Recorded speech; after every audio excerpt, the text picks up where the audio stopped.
The storm rolled across the plains like a wounded beast, howling against the lonely wooden ranch house on the far edge of Dakota Territory.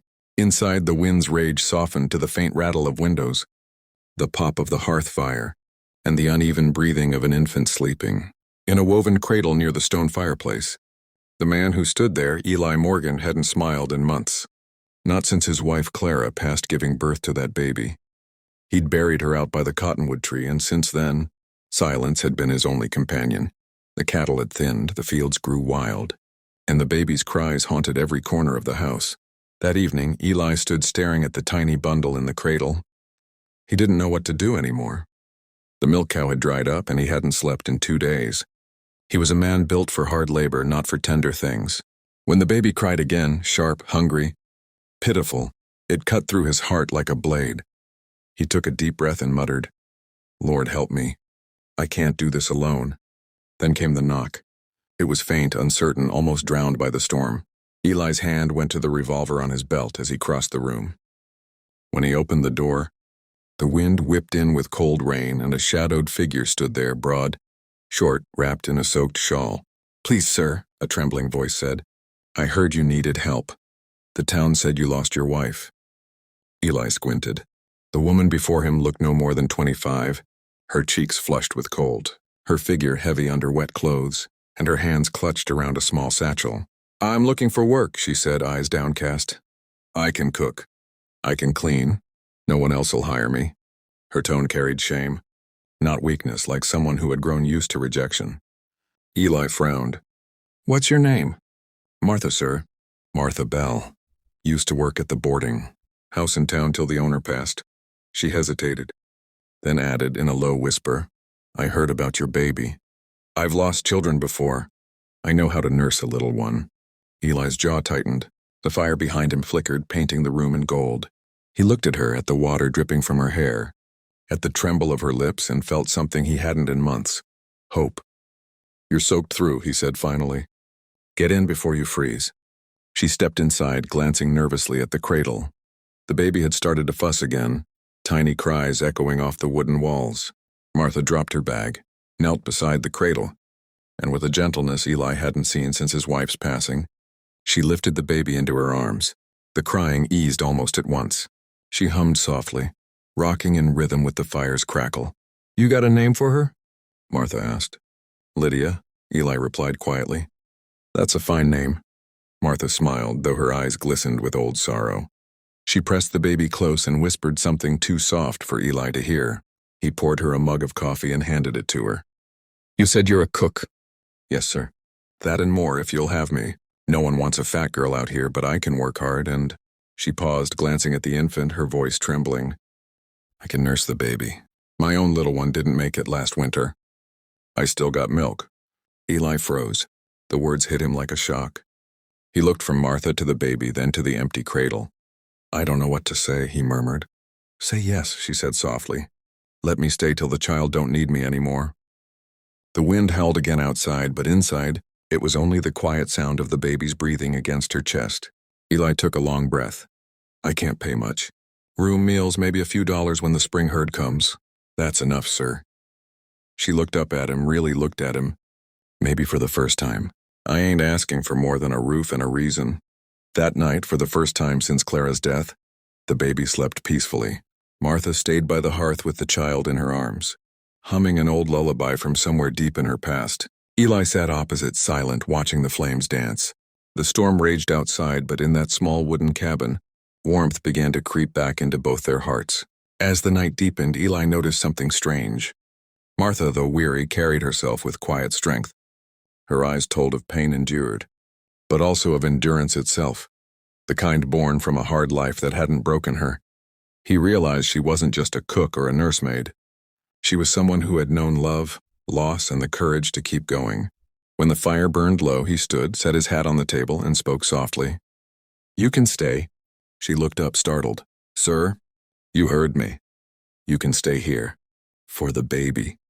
And for the house. I could use the help." Her lips trembled into a faint smile. "Thank you, Mr. Morgan." He nodded once, then turned toward the door to secure it for the night. "Eli," he said over his shoulder. "Just call me Eli." Martha watched him go, her heart swelling with something unfamiliar. Safety. She looked down at Lydia, sleeping in her arms, and whispered, "Looks like we both found a home tonight, little one." Outside, the wind calmed and the stars began to peek through the storm clouds. For the first time in months, hope flickered again in the lonely Morgan ranch house. Morning sunlight crept through the cracks of the old cabin's shutters, washing the room in soft gold. The storm had passed, leaving behind a sky so clear it almost felt like a promise. Eli stepped out onto the porch, boots crunching against the wet earth, the smell of pine and smoke still thick in the air. For a moment, he just breathed. The world felt alive again, even if he still didn't quite know how to be part of it. When he came back inside, the smell of fresh bread and bacon met him. Martha stood by the stove, her blue dress catching the firelight, sleeves rolled up, hair tied back. Lydia cooed in her cradle, nearby, a faint giggle escaping her lips. It was the first sound of joy that had filled that home in months. Eli stopped in the doorway watching. Something in him softened, a small, reluctant crack in the wall he'd built around his grief. "Morning, Mr. Morgan," Martha said without turning, though her voice carried a smile. "Hope you don't mind. I found some flour and beans in the pantry. Thought I'd make breakfast before you head out." He cleared his throat. "It's Eli." She glanced over her shoulder, eyes catching the light. "Eli, then." The simple sound of his name from her lips felt strange, kind, grounding, human. They ate quietly at the wooden table. Martha had a way of filling silence without words. The soft scrape of utensils, the steady rhythm of her breath, the hum of a tune she barely realized she was singing. Lydia slept beside them in her cradle, face peaceful. "You cook like someone who's been feeding a camp of cowhands," Eli said after a while. Martha chuckled, her laugh warm. "Almost did once. Worked at a logging camp for a season. Men there didn't care much what a woman looked like, so long as the stew was thick and the biscuits were hot." Her tone was light, but Eli heard the ache beneath it. He looked at her, the broad shoulders, the hands that bore the rough marks of labor, the face that had likely seen too many dismissive glances. And yet there she was, smiling over breakfast as if she'd never been broken at all. "I ain't much good with words," Eli said slowly, "but I'm glad you came when you did."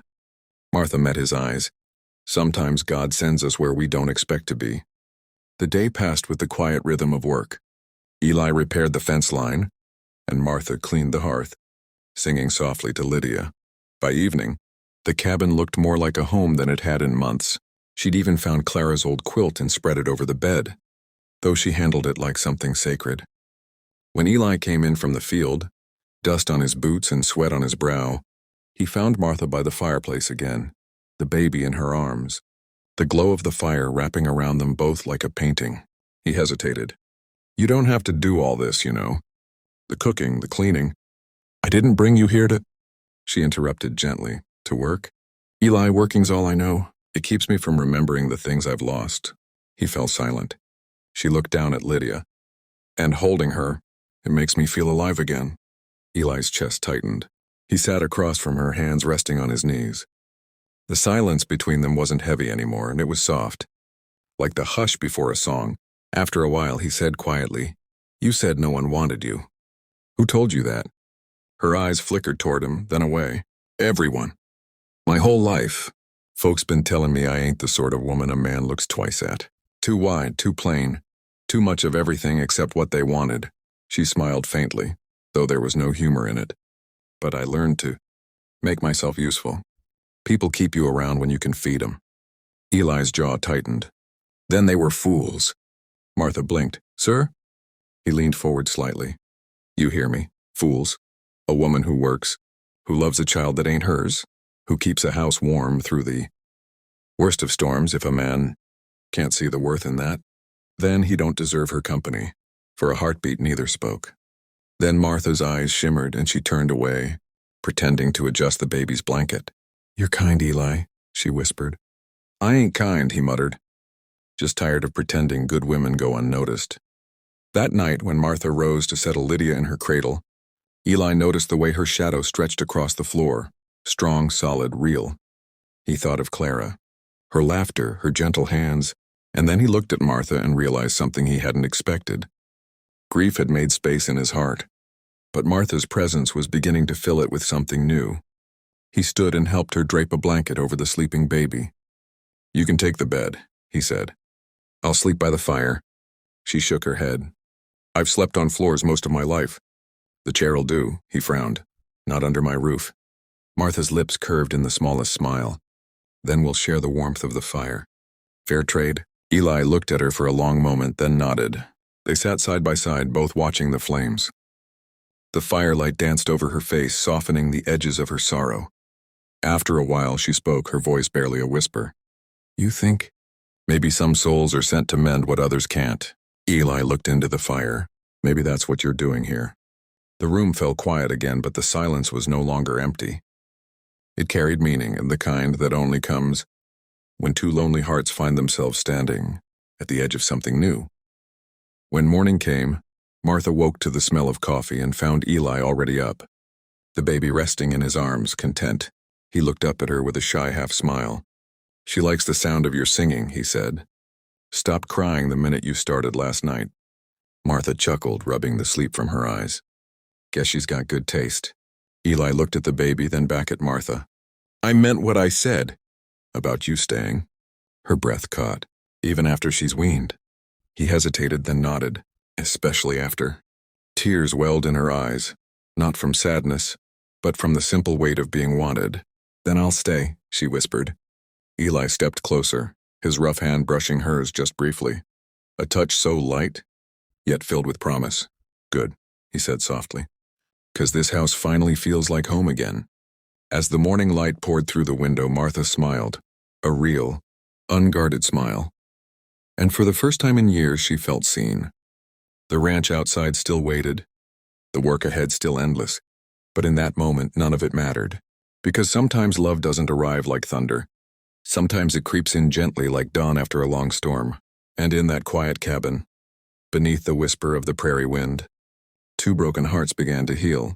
If this story touched your heart, don't forget to subscribe to our channel for more emotional Western stories, tales of courage, second chances, and love that blooms where it's least expected. Turn on the bell icon to never miss another story of heart and hope from the wild frontier.